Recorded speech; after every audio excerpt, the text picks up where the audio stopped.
Hello, everyone. I hope that you are being fantastic. I hope you're having a fabulous day. And yes, we are on once again. It almost said happy Tuesday, but it's actually Thursday. Because sometimes I come on Tuesdays, but it is a Thursday. But welcome to Michelle's Inspiration Hour. And I know that you will be inspired. And, sometimes we just need that little uplifting, okay? Whenever you need it in your life and you actually listen to somebody's life story, sometimes you're going, you know what? I am not alone. I see other people struggling because a lot of times when you see a successful person, you think, oh my gosh, they have not gone through tribulations, but you never know. You never know what that person's life was like until you walked in their shoes. So I know that you will love the show today, and I'm excited. So let me go ahead and introduce the guest to you. It's Tracey Escobar. So she Woo! is. Yay! So she is an advanced certified psychic medium with Lisa Williams International School of Spiritual Development. She has attended the world renowned Arthur Findley College in England several times to develop her gifts and privately mentored with Colby Rebel. Tracey does private sessions, group events, and helps others develop their own spiritual gifts. Tracey is the author and creator of Messages from Above, a spirit guided oracle deck that helps you connect to your loved ones in spirit. Her new book, You Can Be a Medium: How a Red Couch Led Me to Mediumship and Turned My Pain into Purpose, was released on September the 6th, 2022. Tracey has been featured in Voyage Dallas and is a host of the popular podcast Metaphysical Happy Hour. So, Tracey, thank you so much to be with us today to share your inspirational life story. Thank you for having me. I'm super excited to be on the other end of a podcast, so I'm super excited. Oh, absolutely. And it's okay. You can ask me questions as well. So we can interview each other. So as we go through it, and it's so interesting, and I'll let everybody that's listening know this, that whenever I read that she helps people find their spiritual pathway, well, she did me. Okay. So she was one of my mentors and helped me get on the right pathway. But before we go into your story, I do want to congratulate you, okay, on being the number one Amazon bookseller. That is Yeah. a huge achievement. And I'm going to do the little clapping. And it just let everybody know, yes, this is her book that came out. You Can Be a Medium.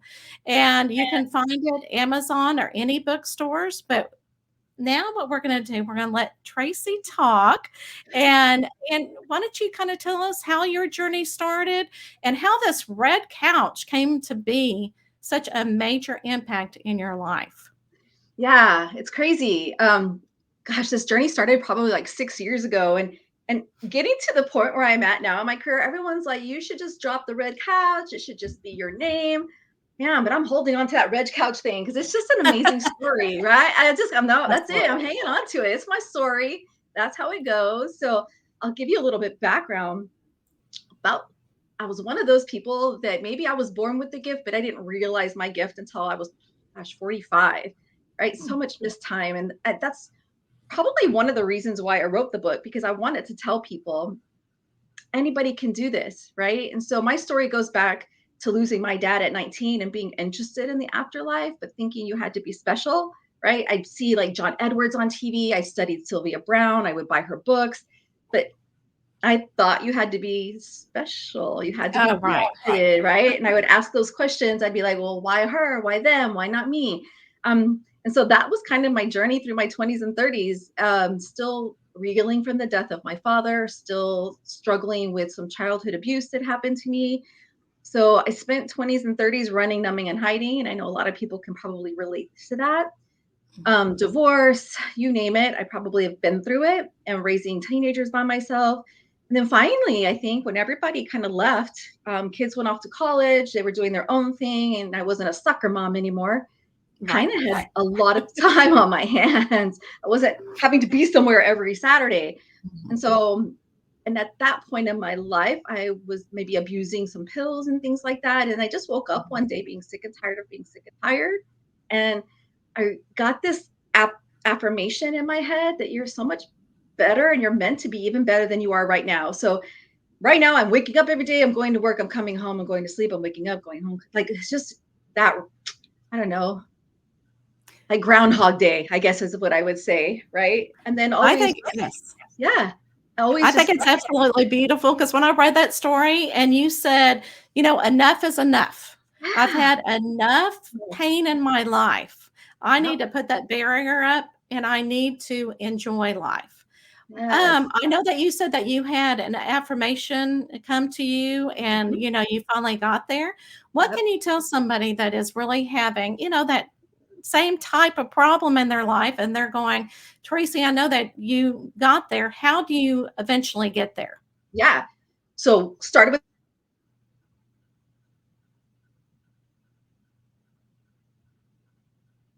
Okay, hold on. You just froze just a little bit. Hold on. when that don't you hate when that happens? It happened last time. It's okay. Just start your story. It's Really good. perfect. Yeah, so it all started with Spirit. an affirmation. And I didn't even Okay. know at the time what an affirmation was, but I got this words in my head and I said, okay, so I wrote on my bathroom mirror and it was literally you are meant to be greater than you are. And I put it on my bathroom mirror. So when I was getting ready every Mhm. morning for work and doing my thing, I was like, okay, I kept reading it, right? I was like, this can't be all that life is about, right? This just can't be it. And so from there, I started meditating, and meditating was key for me. And I started journaling and doing like artistic work. I bought paint, I bought canvases. I was just trying to find outlets to let things out, I guess, Mhm. right? Awesome. And I went to a psychic, probably one of my second experience with a psychic. And during that reading, she had mentioned, you guys can do this. I went with my daughter at the time, Jasmine, and she said, you can do this kind of work. And that's all it took. You tell me that. And I Googled the next day, where can I find a metaphysical store? I Mhm. found one and I just started going. So here I'm doing some self-help work on myself. And then I'm reaching out to a metaphysical store and I'm starting to go there and I'm doing meditation classes, doing channeling classes. They finally had like a psychic development class and they had a mediumship beginners class. I was scared to death. And at that time, I was looking for validation from anybody. I wanted someone to come up and tell me, Tracey, you were meant to be a medium, right? Right. Yeah, and you know what? We need that validation all the time. And I think spirit has a way of bringing people into our lives. Because I know as a psychic medium myself, you doubt yourself. And a We lot of people, do. when you first get started and things start making sense, then you'll have that one bad, jive reading or whatever. And then you start doubting yourself. Should I be doing this? And and I tell people too, what really helps me is reaching out to other psychic mediums and say, what do you do? How do you get over this hurdle? Because spirit, asked you to do this work and you said yes. And Yes. you need to continue. Now, I see your dad back there. Okay. Yes. You have a picture of your dad for I people who do. are just listening. Yes. So, how does your dad give you confirmation? I know that you lost him when you were 19. 19. And I know in your book you do talk about that. Can you kind of tell people about that story? About my dad? Yeah, about your dad kind of confirming, given that synchronicity, Yeah. kind of pushing you along that pathway, Yes. giving you that validation. Yes. So I didn't realize my dad had been gone probably 25 years at that point, and I've never really had a confirmation from him that I knew of because I didn't know what to look for, right? I Right. never knew what to look for. And so until I started going to these classes and I started learning. And at that time, like I said, I was looking for validation. I didn't know if this was I don't know why we want validation from other people, right? Yeah. I want someone to Yeah. tell me, yes, Tracey, this was meant to be your path. This is what you were supposed to do, right? And I wasn't really getting it, but I was meditating and I was doing things to open up myself. And there was one specific time that I was hiking, and this is at the beginning of my journey. I was hiking and I stopped my tracks. And at the moment, colors became super vivid to me, right? And I started associating, of course, the red cardinals, right? We always say red cardinals are about our loved ones in heaven. And I just started seeing red cardinals everywhere. And then I just associated the color red with everything. I'd see red flowers. And so just the red, the vibrance of red really stood out. And so I started to assign the red color to my dad. I'm like, okay, maybe this was our confirmation. Maybe red was what we were supposed to be doing, right? So red was becoming so specific to me. And then I went for a hike and I stopped in my tracks out of nowhere on this trail here in Plano. And the person that was with me, I turned to them and I just said, how random would it be to see a red couch out here in the middle of nowhere? Because I just got a vision of a red couch for some reason. And of course, that person knew what I was going through with my spiritual awakening, etc. Right. And they said, Right. yeah, that's kind of weird, Tracey. But, still thinking I'm a little bit weird. So we just continued our walk. Nothing happened. I'm like, I don't know what that whole red couch thing was about, but I did note it in a journal. I did have a witness. I saw a red couch in my head out of nowhere. And so about a week later, I think my dryer broke. And sorry, I kept freezing. So I just want to start over. Oh, yeah. So No, yeah. a week later, my dryer broke. And so it forced me to go to a laundromat. And so my friend went with me. We went to the laundromat and we were drying my clothes. And I said, let's just go for a walk and get out of here. And so we were walking, and right behind the laundromat in Little Elm, there's like this lake. It's Lake Louisville. So I said, let's just go walk down to the lake and walk down by the water. And so I said, okay. So we're walking. I'm not even kidding. As soon as we turned the corner of the laundromat, right there in front of me was an abandoned red couch, right? Just like I saw in my vision. And at that moment, I'm like, all right, I got it. There was my validation that I've been so searching for from external people that I just wasn't getting, that finally my dad, and I'm going to assign it to my dad. Finally, I got the message. He's like, this is your path. This is what you're supposed to be doing. And from then on, I was the red couch medium. That's it. I even Oh, I took love it. yeah. And I've seen red couches everywhere. I take pictures of them. One day I'm going to make a whole sofa table book of all the abandoned raggedy old couches that are out there in America. Oh, In the country. I got one in Costa Rica when I was there. So red couch became my thing with my dad. So that's the story of how the red couch came I to be. love it. I love it. And you know what? A lot of people, at least you listened, because a lot of people would go, yeah, that's just, coincidence, instead of that synchronicity that, yes, spirit can talk to us. Yes. And I remember that you told me one time too that you were meditating and you could feel your dad holding your hand. Yes. It's so crazy. Yes. It finally got to the physical where I could actually feel, I remember laying in bed and I felt somebody kind of hugging me. It's really weird. It was in the beginning of my journey. And I think at the beginning of your journey, and you can probably attest to this, things are more loud from spirit because I guess they're just trying to get you hooked. Yes. So things were bigger and louder, right? I heard my name Yes. being called out. Like I heard things.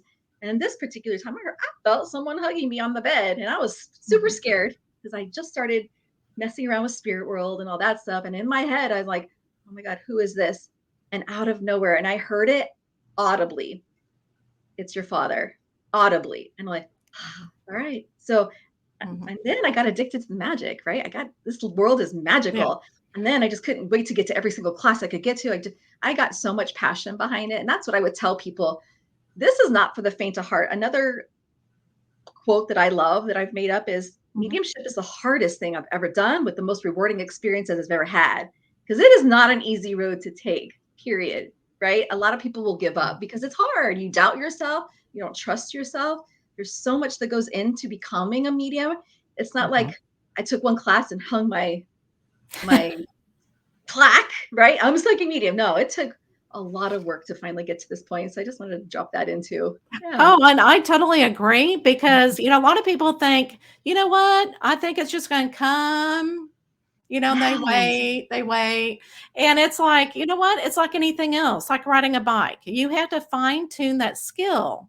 It is a skill and you get better. And I think don't you think it's all in the communication with your spirit guides and with your loved ones? You kind of find those symbols and you start trusting it. That's what the key is, right? Yeah. I had one student one time because I mentor too. And I had one student was getting so frustrated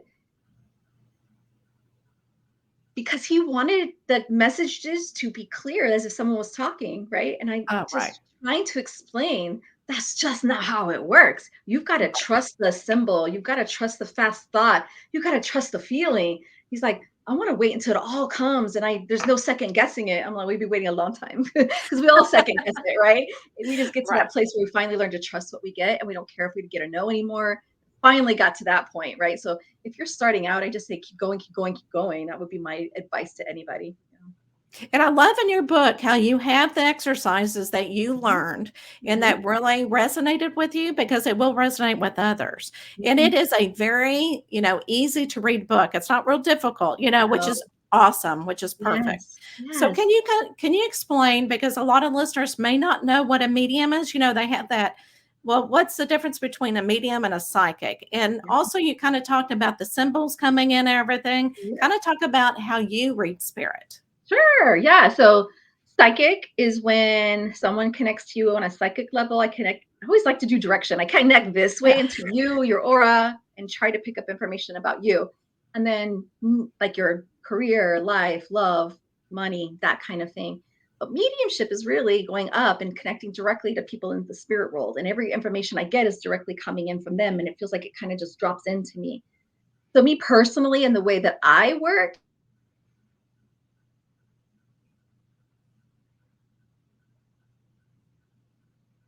Okay, hold on, everybody. It will unfreeze in just a second. Again, spirit's in the way. This that's my chance to happens. get a quick drink while I'm frozen. So Spirit will Okay. just it'll just download everything to me. I'll get I just had a reading on Monday. I'll get a flash of a picture, and it's not like I see I tend to explain it like I want everybody to picture an apple. You can see the apple in your head, right? You can see it shiny. You don't really see the apple, but you know what an apple looks like, and you see it. And that's kind of how pictures come for me. I get a drop in. I'll get one word, and then I wrap my head around it and I feel into it and I try to decide, well, what does that word mean for the people that are sitting in front of me? So that's how I get my information. Mm. I will get through my body. If someone had breathing issues, I'll have trouble breathing. And so I'll know that there's someone that suffered from that. If there was like leukemia and it went through all my body, I'll get a sense all through my body. So for me, it's mental and central nervous system, right? That's how I see it. Uh-huh. And that's Yeah. how I get my information for sure. Yeah, See, and everybody is so different, and it everybody is. thinks it's going to be a certain way, but Yeah, it just depends upon you, it how does. It how does. you read, that type of thing. Now, the one thing I do want to talk about, Mhm. because you said mediumship is the most difficult thing, and a lot of times, you have spiritual awakening, like we all do, Mhm. but again, you're thinking of all the stuff that you've had, tribulations in your life, and so you may get triggered a lot of times because you're human and it's going to happen. Mhm. So, what advice would you tell somebody when they go through that? So I Besides running think, for the hills. yes. So mediumship was the hardest thing I ever did because it's a journey of healing too. It's like oh, she's so frozen. Oh, no, you're fine. She's You're coming back. not. There she is. There she is. You, Okay. Okay. you, you froze for a second. But Oh, okay. Yeah. I tell people mediumship's a journey of two different paths, right? If you don't go on a healing journey, I just don't think that you can be the best medium that you can be because you're right, you're going to get triggered. I'm a sexual abuse survivor. So when I get someone who comes through and maybe the person who coming through was the abuser, that can be very triggering, right? It's really, really, really Mhm. difficult.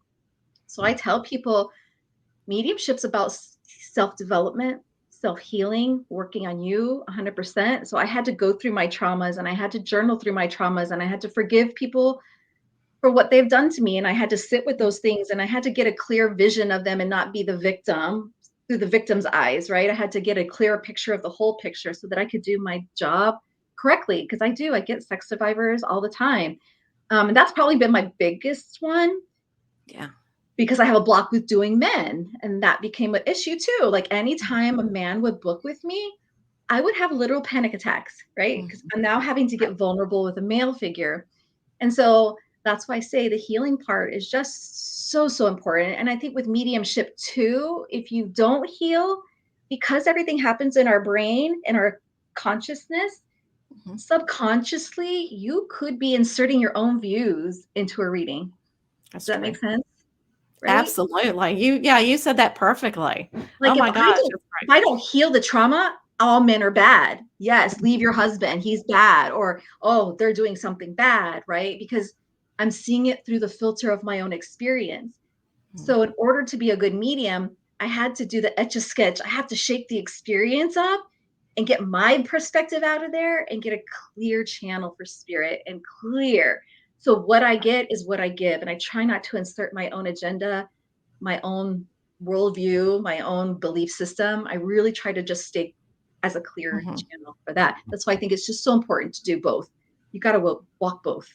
Oh, absolutely. And I think that's interesting that you said that spirit will bring you people that have the same experiences as you have had. Because I get a lot of teachers, a lot of That's educators. yeah.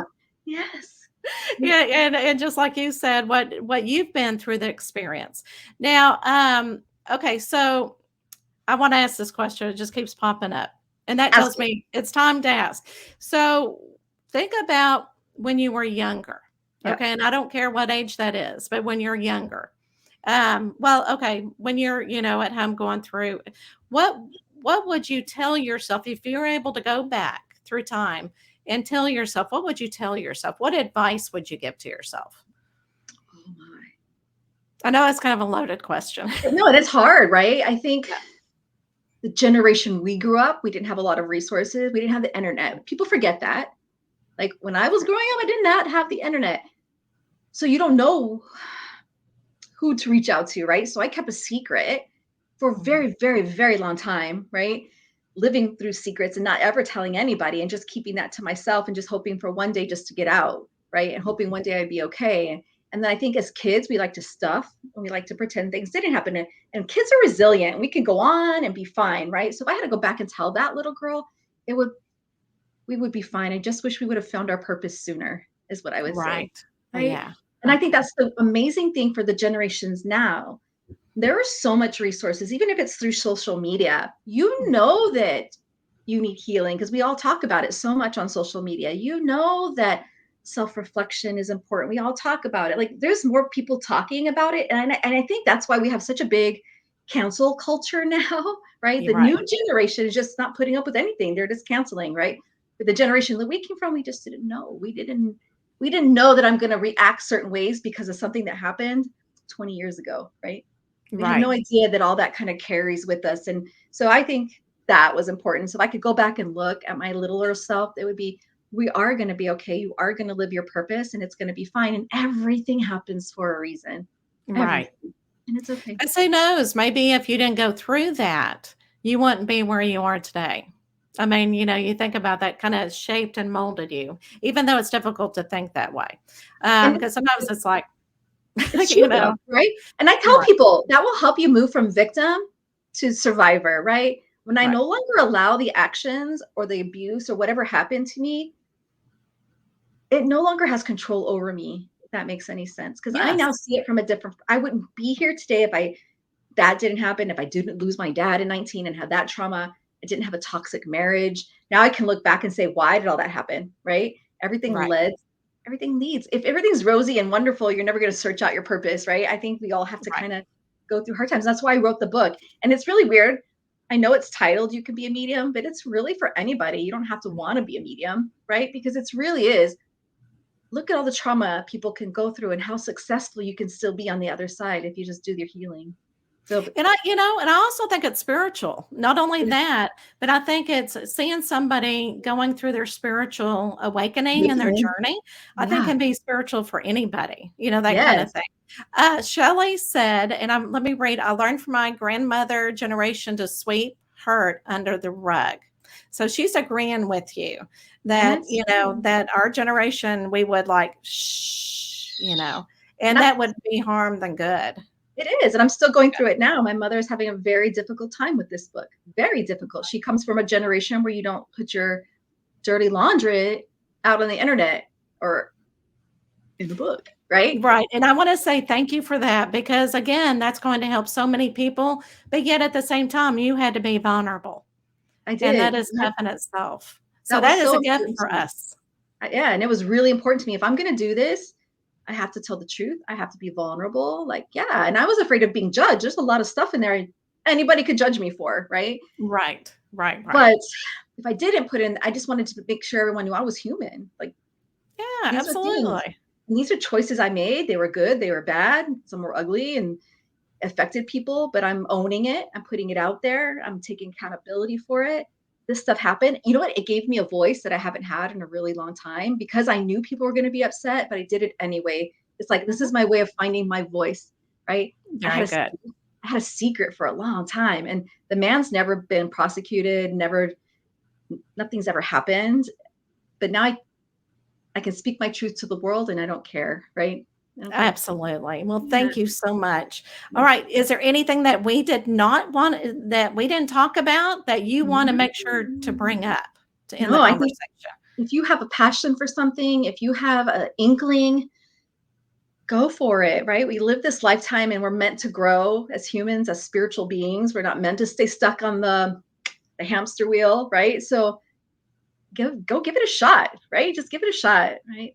It doesn't matter what you've been through. It's never too late. I was 45 when I started to change my life. So it's never, ever, ever too late. And I just want to, hopefully you all find your thing, find your purpose. Absolutely. Anita is clapping. Yay, She loves that. She loves that. I love that we can do that, correspond back and forth. That is very, very inspirational. Are you ready for the last question? The last question, the wheel. Let's do it. Okay, I'm going to make Magic it wheel. disappear so we can actually see it. I know. Okay, let me see. Yeah, because it's so little. All right. All right. I'm going to spin it. Let's see what happens. Ooh.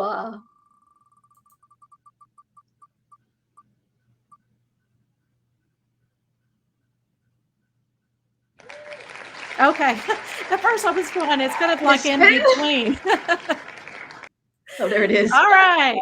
So reincarnation. So Tracey, do you believe in reincarnation? Absolutely, I do. And you want to know why? In the beginning, when I was doing my awakening, I had this vision. Can you imagine all the souls that have been on this earth since the beginning, right? If they all died and didn't come back, can you imagine how crowded heaven would be? Think about it. Can you imagine how crowded it would be? So absolutely, I believe in my belief system. And of course, I'm 100% here to say we all don't know all the answers. And I don't know until we die what's really going to happen. Right. But all I can do is what I know from my gut, what I know from talking to spirit, what I know from other people's experiences, and I take them for gold. I take their experiences for gold, right? But I know that we are souls having a human experience for our own growth, right? And this lifetime, I may be focusing on relationships, or I may be focusing on healing, or whatever it is I'm supposed to focus on, right? Just to get my soul's growth. But I know it's not the end. I know this lifetime, I can't get rid of materialistic stuff. I can't be a monk. That's not me, right? But I know maybe in another life I'll shed more. So I think our souls are supposed to come here just to continue to grow and through each lifetime. So do I believe in reincarnation? Absolutely, yes. And there is a show called Surviving Death that has, I think, the last episode 6 about reincarnation, where children come back and start talking about other lives. And I think it's very powerful and magical. So if you are on the fence about reincarnation, I would really encourage anybody to go watch that episode. Yeah, absolutely. I know exactly what you're talking about, and I was in awe too. They did a great job. They did a great job explaining it. I want to do a pitch for you. Okay. So I did talk about the oracle cards, and look what I have here. This is what Tracey, and if you're just listening, I'm showing the deck that Tracey developed, and it's got beautiful artwork on it. So creative. Of course, they're all red.